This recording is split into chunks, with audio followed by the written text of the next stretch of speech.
Hallo zusammen, schön sind ihr alle da. Ich bin der Nilo und erzähle euch heute neue Geschichten. Geschichten, die im Winter spielen. Ich bin mir aber sicher, dass man diese Geschichten auch im Sommer hören kann. Oder im Frühling oder im Herbst. Jetzt wünsche ich euch viel Spass beim Zuhören. Zählt laut auf 3 und dann geht's grad los. 1, 2 und 3.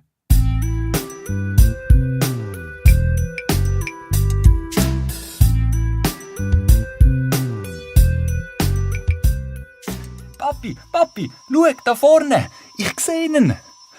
Oh ja, da ist er. Ist das kalt draussen. Aber komm, wart geschwind. Wir wollen uns zuerst kurz hinter dem Holzhaufen dort verstecken und schauen, ob es auch nicht zu gefährlich ist.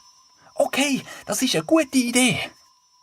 Sie verstecken sich hinter einer Holzbeig und schauen aus ihrem Versteck zum kleinen Stern über. Da ist er also mitten im Wald gelandet. Mit grossen, gewundrigen Augen schaut er um sich herum und beobachtet die grossen, schneebedeckten Tannen. So sieht es da also aus auf der Erde. Und wie geht's jetzt weiter? Der kleine Stern überlegt und dann kommt er ein bisschen Angst über. Er fühlt sich ganz alleine. Dann schaut er zum Sternenhimmel und sieht all seine Brüderli strahlen. Vor lauter Heimweh fängt er an zu brüllen.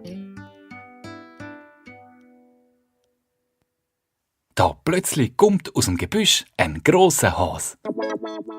Der Has sieht lustig aus. Er hat ganz lange Ohren und lustige, grosse Hasenzähne. Hey, musst keine Angst haben. Ich bin der Röbi. Ich mach dir öppe nichts. Wer bist denn du? Bist du öppe ein Stern? Kommst du öppe vom Sternenhimmel? Ja, ich komme von dort oben. Ich wollte schauen, wie es bei euch auf der Erde unten aussieht und dann bin ich runtergefallen. Ah, ja so. Und, gefällt's dir öppe? Da unten bei uns auf der Erde? Weiss es noch nicht. Han halt noch nicht viel gesehen. Bin ja erst grad runtergefallen. Ah, ja so. Du, hör mal, Sternli. Kannst du mir öppe einen Gefallen machen? Ich suche den Eingang zu meiner Hasenhöhle und kann ihn einfach nicht finden. Ich habe meine Brille verloren, wo ich durch den Schnee gehopst bin. Und jetzt sehe ich nicht so gut. Kannst du echt mit dem hellen Sternenlicht etwa ein bisschen umzünden? Dann sehe ich den dunklen Waldboden besser. Ja klar, das mache ich doch gern, Röbi.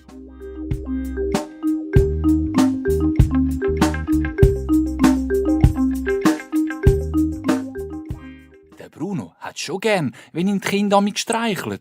Aber was er nicht gern hat, ist, dass ihm alle sagen, er wäre so ein kleiner, süßer und herziger.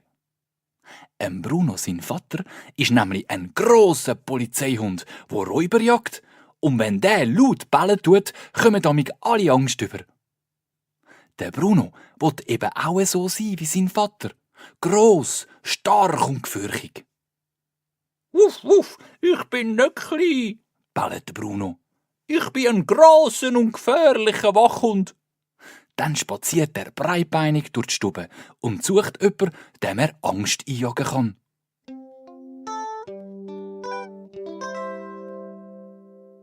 In einer Ecke der Stube hat es einen Christbaum. Dort auf einem Zweig sitzt der Jakob. Der Jakob ist ein lustiger Frosch. Der liest grad gemütlich seine Sonntagszeitung.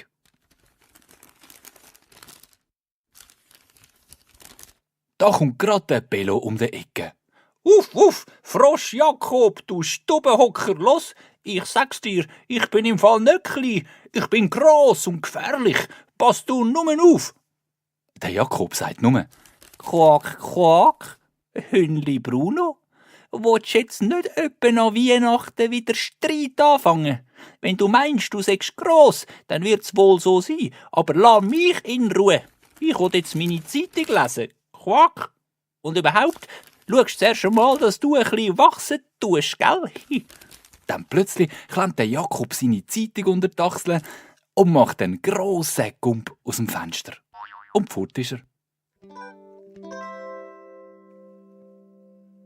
Beleidigt will ihm der Bruno hinterherrennen.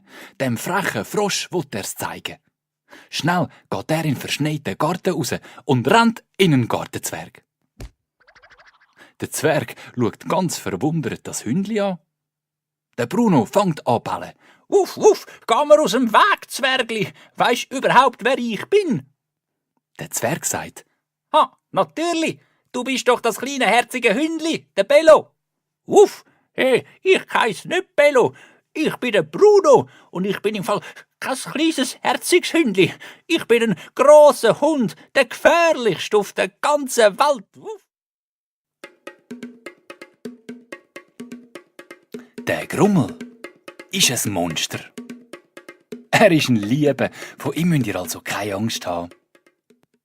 Heute ist im Grummel seine grosse Nacht. Heute Nacht muss er nämlich seine Monsterprüfung bestehen. Er muss zeigen, wie gut er gelernt hat, zu monstern. Wo der Grummel da oben beim Zimmer von Max ankommt, macht er langsam die Tür auf. Jetzt geht er leislich ins Zimmer ein. Der Grummel sieht jemanden unter der Decke versteckt. Das ist sicher der Max. Langsam schleicht sich der Grummel an. Und da plötzlich zieht er die Bettdecke weg und macht «Wow!» Der Grummel tut jetzt wild ummonstern. Er fängt an stampfen, schreien, Grimassen machen, mit den Armen umschwingen. Er zeigt seine grossen Zähne und macht grosse, gefürchtige Augen. Und der Max? Der hat richtig Freude und fängt an zu geissen. «Hilfe! Hilfe! Ich habe ja so Angst!»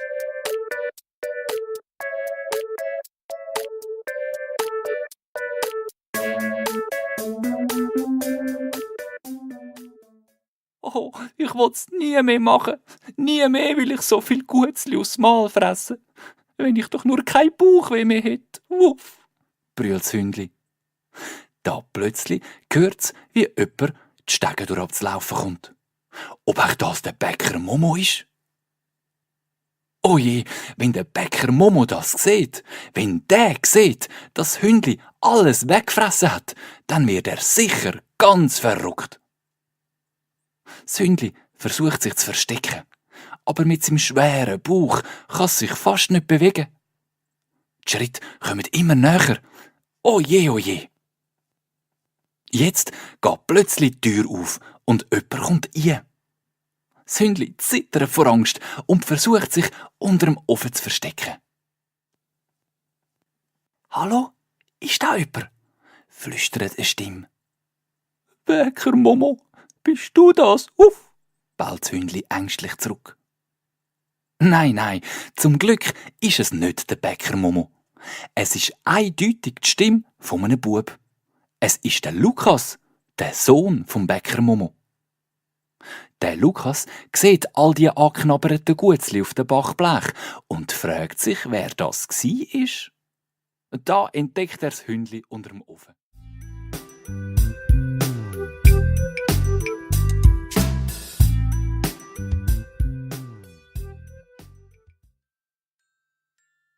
Kurze Zeit später ist es Weihnachten. Unter dem Christbaum liegen ganz viele Geschenke. Für den Leo liegt ein Päckchen parat, mit ganz viel Flugzeug auf dem Geschenkpapier. Was der Leo aufmachen darf, staunt er nicht schlecht. Wisst ihr, was drin ist? Ein Quadrocopter. Der Leo hat mega Freude. Schnell packt er den neuen Quadrocopter aus. Er schaltet die Fernsteuerung ein und lässt dann weit in den Himmel aussteigen. Der Leo kann mega gut mit dem Umfliegen. Er ist ja Pilot und weiss, wie es geht. Und überhaupt ist er ja schon mal mit einem richtigen Polizeihelikopter geflogen. Boom, boom, boom, boom, boom, boom, boom, boom, boom, boom, boom, boom, boom, boom.